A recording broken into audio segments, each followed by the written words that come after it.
Mr. Gleeson, you tell us in your extended opening statement that after October 2002, when you became Deputy Chairman of Allied Irish Bank, you went on a series of upskilling educational programmes.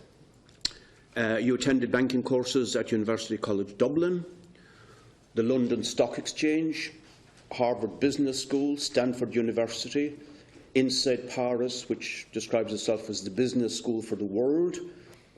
You attended educational events at the International Institute of Finance and the International Monetary Conference.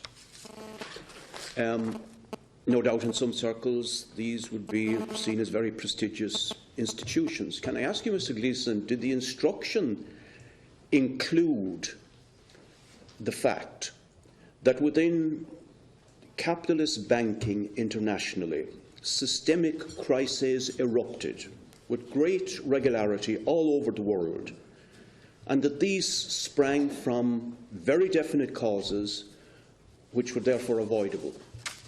Well, just to correct the preamble to your question, some of the courses I did were about banking, but most of the courses were about corporate governance, running a board.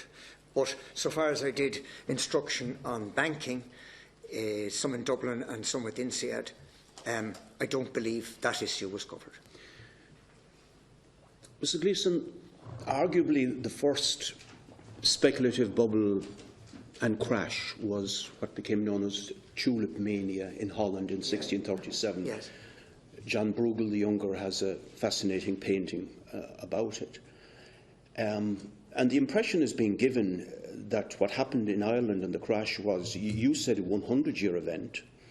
But in 1999, university, 3 years before you became Deputy Governor, Oxford University Press published a paper by a man called Peter England, Stockholm School of Economics.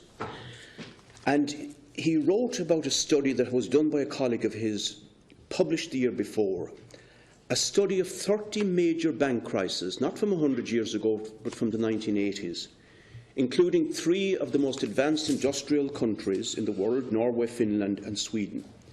And the common patterns that he outlines in paragraph 2, deregulation, overly rapid credit expansion, sustained increase in asset prices, a bubble, the bubble bursting, collapse of asset prices accompanied by non-performing loans, acute banking crisis, credit crunch, governments salvage banks. Will you agree with me that that would be, or not, an uncanny synopsis of the bubble and crash in Ireland? But this was from 1999. One brief interjection, Deputy Higgins. I'm not too sure if Mr. Gleeson has read that paper or been informed, but I think you're generally associated, because Bill Black, when he was in before us, kind of gave a similar type of modelling. Yeah, no, I haven't read the paper, but be clear, I'm not asking Mr. Gleeson if he was aware of this, but aware of the... Yeah. I mean, I've seen this issue, and it is an important issue that you raised, Deputy, that, you know, to what extent do we learn from history? And I've seen it written that by a historian within the last 6 months, that the only lesson we learn from history is that we never learn the lessons of history. I've also... Why not? Respond now as well, Deputy Higgins, yes, please. But I want to... Why not? I think that's a sort of deep-seated question that would be better asked of academics. I've seen John Lanchester writing about 2 months ago, the well-known economic and financial journalist, say that he gives the following explanation for it.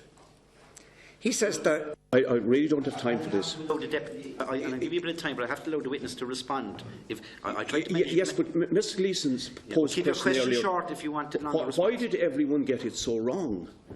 They didn't, Mr. Gleeson. This is the point I would put to you. For example, were the critiques, very perceptive, of David McWilliams, an economist, ever discussed on the board of Allied Irish Banks when he was predicting that the credit expansion was just going crazy and that it would finish in tears? There's 3 different questions there, Deputy. I need to allow Mr. Gleeson to respond to the 3 of them now. I'm going to respond, Deputy, because I think, Chairman, I think it's one of my few rights is that when a question is asked, I have to be entitled to some opportunity I'm facilitating you with that right there. However inadequately. Yeah. So I'm going back to your previous question, Deputy Higgins, to answer it as best I can. I was about to tell you, and you probably know this, that John Lanchester, who's a respected commentator, says that economics, one of the reasons that economics is so bad at predicting the future is because economic history has been downgraded in economics departments in universities. And that when I was learning my economics a long time ago, economic history was compulsory. But now the feeling among some economists at least is that it's all in the formulae. It's all in the mathematical formulae. The mathematical formulae capture the history, therefore you don't need to learn the history, and that if there was more attention to history. So I agree with your point that attending to the history. On the other hand, Deputy, let me just finish. On the other hand, the Bishop is talking down the clock, Mr. Chairman. Excuse me, no, Deputy, please. I'm going to make an interjection here. And I monitor the period of time that deputies take to ask a question. I try to moderate that by facilitating the witness with the exact amount of time if possible. And if the witness is short term as a response, fair enough. But there is a due process. If there is a very extensive question being answered or questioned and then to be answered, I will give a bit of overtime at the end of the process. But there was 3 questions there, Deputy. I have to allow the witness to respond to the 3 of them. If the Deputy could give them to me one by one now, because I was answering the previous question. Mr. Gleeson, were the warnings of economists like David McWilliams ever discussed or taken seriously on the board or by yourself? Absolutely. I mean, we would have economic addresses from economic experts. For example, I said John Fitzgerald and Alan Ahern, 2 excellent people whom I both admire. We would bring them in and they would talk about what the economics profession felt at the time. But can I just say this? You'll be aware, as well as everyone else in this room, that economists frequently disagree. I mean, you only have to open up any American journal at the moment, you'll see Krugman versus X and so on. There's always 2 schools. And we did the best we could with the schools. That's all I can say.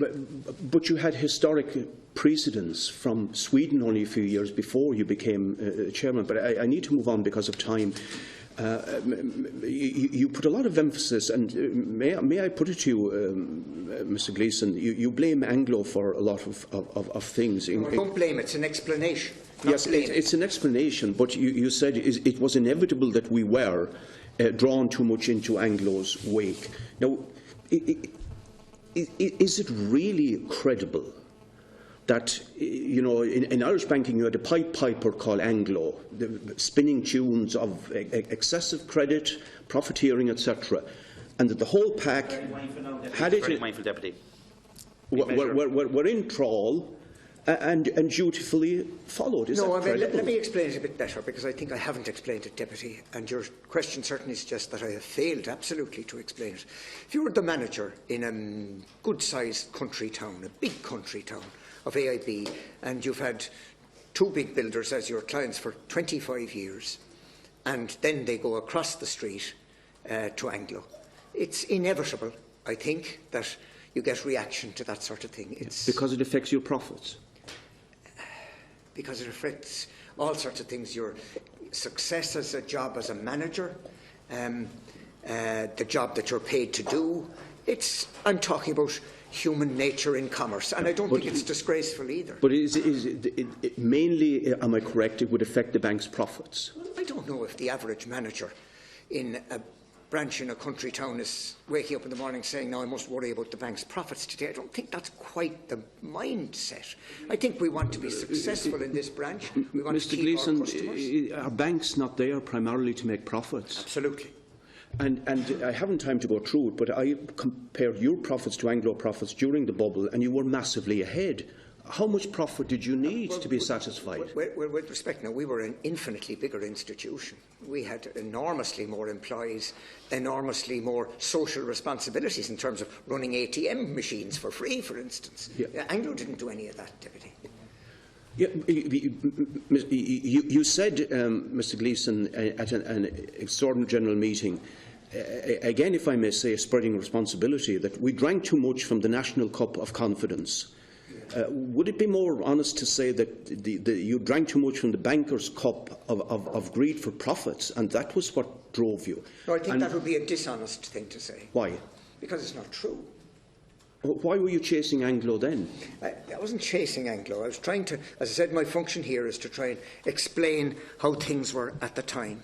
And you had this bubble grew up. Anglo had a role in it. There were some very good people in Anglo. They took some of our good people. And the price of building land moved on. Became the object of speculation, as you say. Yes. I'll have to ask you to desist from questioning that is laden with an implied value judgment in it. Ask the question, but don't make the value judgment in it, please. Yeah, I'm speaking to an experienced barrister who is well able to stand up. And all the more reason, and all the more reason to have your question legally framed. Okay. Mr. Gleeson, you spoke about ethical behaviour, and between 1996 and 2006, a PTSB analysis found that each year the price of an average home increased by the equivalent of the average industrial wage. 96, to give me the dates again. To 2006. 2006, yes. Each year, requiring young working people to have mortgages extended from 20 years duration to 40 years into their retirement, and at unsustainable levels. Now, can I ask you, in your view, is it moral or ethical, do you think, that inordinate profiteering and speculation in building land and in housing by banks, developers and bondholders should enslave a generation of young working people to that extent, with all the suffering and the horror that has ensued after for them? Do you think that is ethical or moral? Well, I'm not in favour of immorality or slavery or suffering.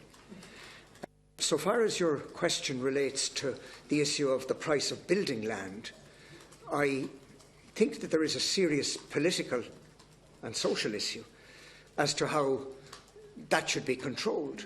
And the price of building land, and you probably know that building land becomes the object of speculation. And you probably also know that 40 years ago, this very issue was addressed after an increase of 500% in the cost of building land in Dublin between 1963 and 1971.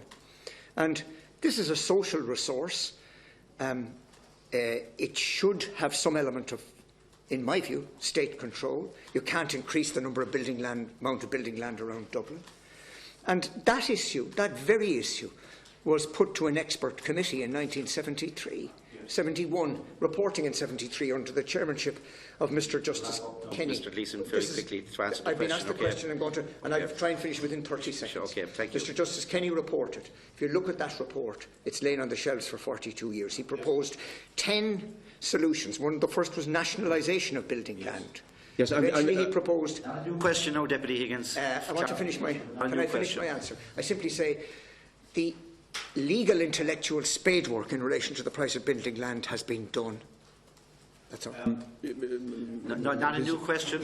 Not a new question. You're out of time. You're out of time. Mr. Gleeson. Question, I'm not taking it. Okay, all right. Very much. Okay.